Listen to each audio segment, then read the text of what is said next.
105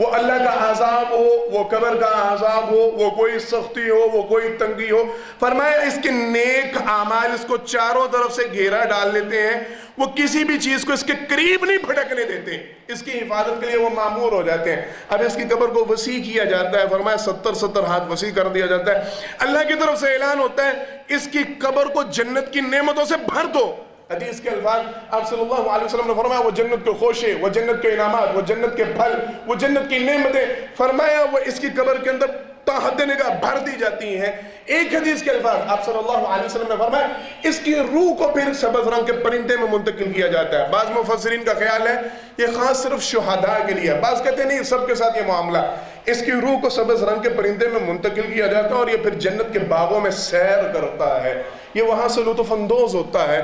آپ صلی اللہ علیہ وسلم نے فرمایا پھر فرشتے آتے ہیں آگے اس کو کہتے ہیں اس طرح سو جاؤ جس طرح ایک دلہا سوتا ہے اور اس کو اس کا کوئی انتہائی قریب بھی اٹھا سکتا ہے، عام بندے کو اس کو اٹھانے کی اجازت نہیں ہوتی، تم اب آرام کرو تا قیامت تم صرف آرام ہی کرو۔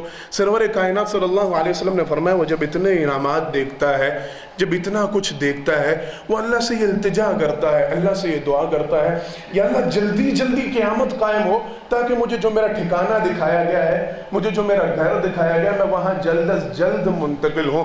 آپ صلی اللہ علیہ وسلم نے فرمایا اس کو کہا جاتا ہے سو جاؤ۔ ہاں پھر یہ معاملہ ضرور ہوتا ہے روزانہ کی بنیاد پر اس کو جگایا جاتا ہے، جگا کے اس کو اس کا ٹھکانہ دکھایا جاتا ہے جنت کا اور پھر سلا دیا جاتا ہے۔ آپ صلی اللہ علیہ وسلم نے فرمایا یہ معاملہ روزانہ کی بنیاد پر ہوتا ہے، اسے روز جنت میں اس کا گھر دکھایا جاتا ہے، صرف اس معاملے کے لیے اٹھایا جاتا ہے اور پھر سلا دیا جاتا ہے۔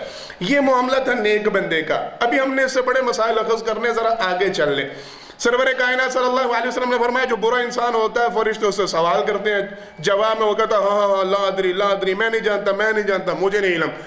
اب صلی اللہ علیہ وسلم نے فرمایا فرشتہ جو اس وقت اس کے پاس کھڑا ہوتا ہے، فرمایا اس کے دماغ کے اوپر لوہے کا ہتھوڑا مارتا ہے۔ اب صلی اللہ علیہ وسلم نے فرمایا اس کے ہتھوڑا مارنے سے دماغ کے اوپر دونوں کانوں کے درمیان کے الفاظ ہیں، فرمایا وہ اس قدر زور سے چیختا ہے کہ اگر جن و انس اس آواز کو سن لیں فرمایا سارے کے سارے بے ہوش ہو جائیں، یہ برداشت نہ کر پائے، وہ اس قدر بری چیخیں مارتا ہے۔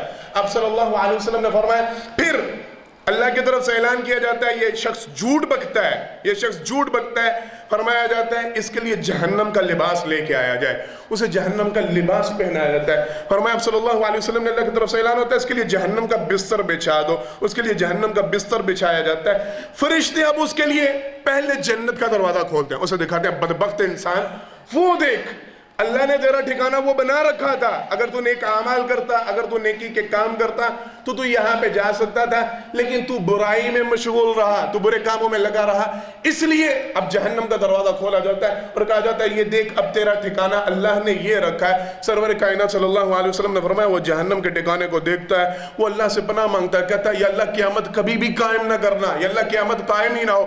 اب صلی اللہ علیہ وسلم نے فرمایا پھر اللہ کا حکم ہوتا ہے جہنم کی طرف ایک دروازہ کھول دیا جاتا ہے، اللہ ہم سب کو اس سے محفوظ فرمائے، ہم سب کو جنتیوں میں شامل فرمائے۔